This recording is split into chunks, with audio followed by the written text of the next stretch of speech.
تو میرا خیال ہے بھٹو صاحب والا کیس جو ہے وہ یہاں پہ اپلائی نہیں کرے گا. ٹھیک ہے، میں سوال تو لیکن میں آپ کی طرف آؤں گی. عامر الیاس خان صاحب، میں اب آپ کی طرف آ جاتی ہوں کیونکہ آپ نے یہ کہا تھا کہ رات 12 بجے جو ہے وہ یہ ہو سکتا ہے اور ہو جائے گا. گورنر صاحب اپنے اختیارات استعمال کر لیں گے اور پھر پرویز الہی صاحب نہیں رہیں گے 4 بجے کے بعد وزیر اعلیٰ. یہ تو رانا ثناء اللہ صاحب کہہ چکے ہیں. تو آپ کو لگ رہا ہے کہ کیا یہ سچویشن جا سکتی ہے موجودہ حکومت کے خلاف؟ میں اس پہ بھی سوال پہ آؤں گی، لیکن ندیم چودھری ہمارے نمائندے ہیں، انہوں نے ہمیں جوائن کیا ہے، تو ان سے پہلے تھوڑی سی اپڈیٹ لے لیتے ہیں کہ ہو کیا رہا ہے. ندیم بتائیے گا ابھی کیا سچویشن ہے؟ جی بالکل، کا مرکز بنا رہا. یہاں پر مختلف جو سیاسی رہنما ہیں جن میں لیگ کی قیادت تھی، اس کے ساتھ ساتھ پاکستان پیپلز پارٹی کے رہنما تھے، وہ بھی یہاں پر آئے. جہاں پر اجلاس ہوئے، یہاں پر مشاورت ہوئی اور اس کے ساتھ ساتھ گورنر کا وزیر اعظم سے رابطہ ہوا. وزیر اعظم سے آصف علی زرداری نے بھی رابطہ کیا، ٹیلی فونک رابطہ ہوا، جس میں اب 4 بجے سے پہلے کی جو صورتحال تھی اس کے اوپر مشاورت کی گئی. اور 4 بجے اگر وہ اعتماد کا ووٹ نہ لیا جاتا تو اس کے بعد کیا نوٹیفیکیشن جاری کرنا ہے، کیا اقدامات کرنے ہیں، اس کے اوپر بھی تفصیلی مشاورت آصف علی زرداری اور اس کے اوپر وزیر اعظم نے پھر گورنر کو فون کر کے کوئی ضروری ہدایات دی ہیں. اب تازہ ترین صورتحال یہ ہے کہ گورنر ہاؤس میں ہونے والے جو اجلاس ہیں وہ اب ختم ہو چکے ہیں. اب کوئی اگر نوٹیفیکیشن جاری کیا جانا ہے تو اس کی جو ڈرافٹنگ ہے وہ بھی مکمل ہو چکی ہے. اب اس کی جو نوک پلک ہے وہ سنواری جا رہی ہے. آج رانا ثناء اللہ نے ایک اہم بیان جاری کیا بیوروکریسی کے نام، جس میں انہوں نے کہا کہ بیوروکریسی کو ہم یہ کہہ رہے ہیں کہ آئین اور قانون کے مطابق چلیں. نئے چیف سیکرٹری کی تعیناتی بھی کی گئی ہے.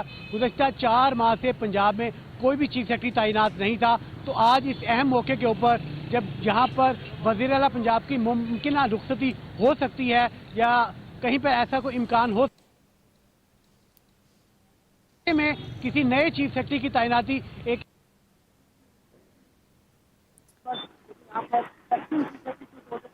چیف سیکرٹری کے طور پہ کام کر رہے تھے ان کو باقاعدہ طور کے اوپر چیف سیکرٹری بنا دیا گیا ہے. اس کے ساتھ ساتھ ہم آپ کو اور اس کے سامنے دونوں اطراف میں جو بڑے بڑے کنٹینرز ہیں وہ صبح سے ہی یہاں پر لگائے گئے تھے. اب سے کچھ دیر کے پہلے ایوان وزیر اعلیٰ جو کہ وزیر اعلیٰ ہاؤس کے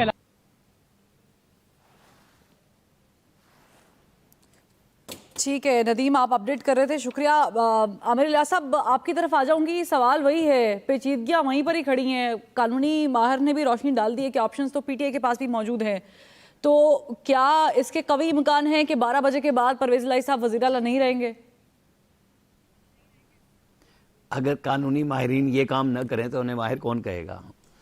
تو کامران مرتضیٰ صاحب جیسے سینئر قانون دان بیٹھے ہوئے، ظاہر ہے کہ ان کو کیس دونوں طرف سے لڑنے ہوتے ہیں اور ہر طرح کا کیس لڑنا ہوتا ہے. تو اگر وہ نہیں دیں گے، وہ کہتے ہیں نا پیر تعویذ نہ دے تو اس کے پاس آئے گا کون؟ وہ اگر باتیں بتانی شروع کر دے. لہذا وہ تعویذ دینا لا والوں کے لیے بھی بڑی ضروری ہے چیز کہ وہ کچھ نہ کچھ گھٹی میں ڈال دیتے ہیں کہ یہ ہے. تو وہ سب طرف ہوتا ہے. لیکن ایک چیز بالکل کلیئر ہے، جیسے میں پہلے بھی کہہ چکا، کامران صاحب نے بھی ابھی بات کہی کہ جب آپ کے پاس آپشن ہی کوئی نہیں ہے کہ آپ کو ایکسرسائز کرنا ہے آئین کے تحت، آپ پنجاب اسمبلی کے رولز آئین کے اوپر لاگو نہیں کر سکتے. آپ کی ڈومینیشن ہے with in the Punjab assembly. Speaker کی بات کر رہا ہوں، سبطین خان صاحب کی، آپ نے کر دیا. لیکن آپ کو آئین کے آرٹیکل 137 کے تحت جو انہوں نے گورنر صاحب نے کہا ہے، آپ کو تو چلنا ہی اس کے اوپر ہے. اس کے علاوہ تو آپ کے پاس کوئی رائے نہیں ہے. آپ نے انکار کر دیا، اٹس اوکے. چودھری پرویز الہی صاحب یقیناً سوچ رہے ہوں گے، مونس الہی صاحب سوچ رہے ہوں گے، عمران خان صاحب کے ساتھ جو لوگ سوچنے سمجھنے والے ہیں وہ بھی دیکھ کے ہم نے، چونکہ انہوں نے تو سوچ کے پھڈا لیا ہے. اور فیڈرل گورنمنٹ نے یہ نیا کام کیا. یہ سارے عدم اعتماد پہ تھے، لیکن چودھری پرویز الہی صاحب کو بہت پہلے سے پتا تھا کہ مجھ سے اعتماد کا ووٹ مانگا جائے گا. اور ان کے ذہن میں یہ بات موجود تھی کہ اگر اسمبلی کا سیشن جاری ہوگا، نمبر 1 اس وقت نہیں مانگ سکتے. دوسری بات، انہوں نے 18 لوگوں کو جو سسپینڈ کیا ہوا تھا نون لیگ کے، انہوں نے اپنی طرف سے ایک کام پورا کیا ہوا تھا کہ عدم اعتماد اور یہ کہانی نہیں ہوگی. تو وہ کل لاہور ہائی کورٹ نے مسئلہ حل کر دیا جب انہوں نے کہا کہ نہیں یہ ووٹ ڈال دیں گے. آگے سے جب یہ اعتماد کے ووٹ والی کہانی آئی ہے تو اس میں ایک چیز کلیئر ہے کہ گورنر اب کریں یا رات 12:01 پہ، انہیں پرائم منسٹر کو ایک خط لکھنا ہی ہے.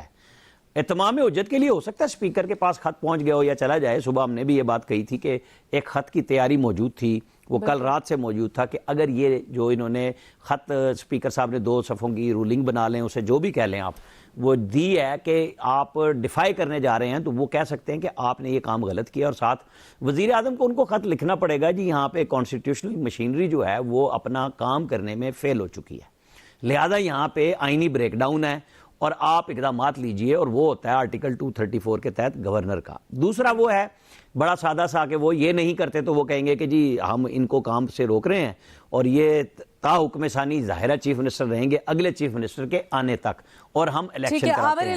تو مجھے نہیں سمجھ آ رہی کہ ووٹ آف کانفیڈنس میں وہ ایسا رہنما انہوں نے ہمیں جوائن کیا ہے۔ فواد صاحب، سچویشن جو ہے وہ پنجاب میں دونوں جانب کے لیے کچھ خاص اچھی نہیں ہے، لیکن آپ کی طرف سے جو آئینی اور قانونی پہلو ہے ان کو مد نظر رکھ کے تیاری مکمل کی جا رہی ہے، کیونکہ گورنر راج لگنے کی بھی باتیں ہو رہی ہیں، اور رانا ثناء اللہ صاحب کہہ رہے ہیں کہ 4 بجے کے بعد پرویز الہی صاحب وزیر اعلیٰ نہیں رہیں گے۔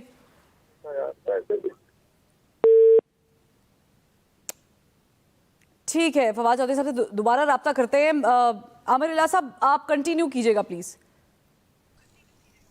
دیکھیں مسئلہ یہ ہے کہ وہ پھر جب خط لکھیں گے تو پھر فیڈرل گورنمنٹ کو اس کے تحت ایکٹ کرنا ہے۔ وہاں ایکٹ پہ میرا خیال یہ ہے کہ اگر کوئی فائٹ بنتی ہے تو کیا چیف منسٹر پرویز الہی ڈیفائی کریں گے اس آرڈر کو کہ جہاں ان کو کہہ دیا جائے گا کہ cease to hold the office of the chief minister, وہ کیسے کریں گے؟ کیا ان کے ساتھ chief secretary, I G, C C P O Lahore, یہ کیا سارے لوگ ایکٹ کریں گے ان کے کہنے پہ، یا رک جائیں گے؟ جن کو وزیر داخلہ نے کہا ہے کہ پھر آپ کو آئین اور قانون پہ چلنا ہوگا۔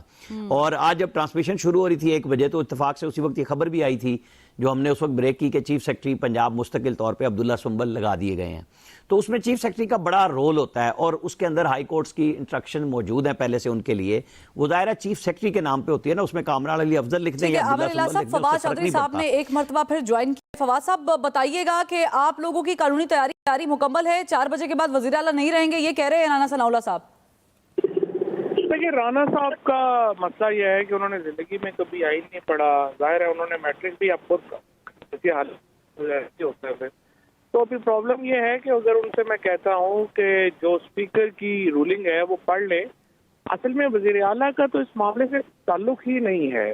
یہ تو اگر اسپیکر ہمیں کہیں گے کہ ووٹ آف کانفیڈنس کے لیے فلانے دن آ جائیں، ہم آگے ووٹ آف کانفیڈنس دے دیں گے۔ اس وقت اجلاس ہو رہا ہے پی ایم ایل کیو کی پارلیمانی پارٹی کا، 10 لوگ وہاں پہ سارے کے سارے موجود ہیں، چودھری پرویز الہی صاحب کی قیادت سے انہوں نے اعتماد کا اظہار کیا ہے۔ کل پی ٹی آئی کے 177 لوگ جو ہیں وہ لاہور میں اکٹھے ہوں گے، وہ پرویز الہی صاحب پہ اعتماد کریں، تو 187 لوگوں کا اعتماد پرویز الہی صاحب کو حاصل ہے۔ تو جب ہمیں اسپیکر بلائیں گے ہم جا کے اعتماد کا ووٹ لے لیں گے۔ یہ تو معاملہ اسپیکر اور گورنر صاحب کے درمیان ہے، اور آئین کی آرٹیکل 109 کے مطابق اسپیکر نے جو اپنی رولنگ میں اور ریڈ ود میاں منظور وٹو کے انہوں نے ایک بڑی ڈیٹیلڈ لیگل رولنگ کی ہے کہ کیوں وہ آج یہ اجلاس نہیں بلا رہے۔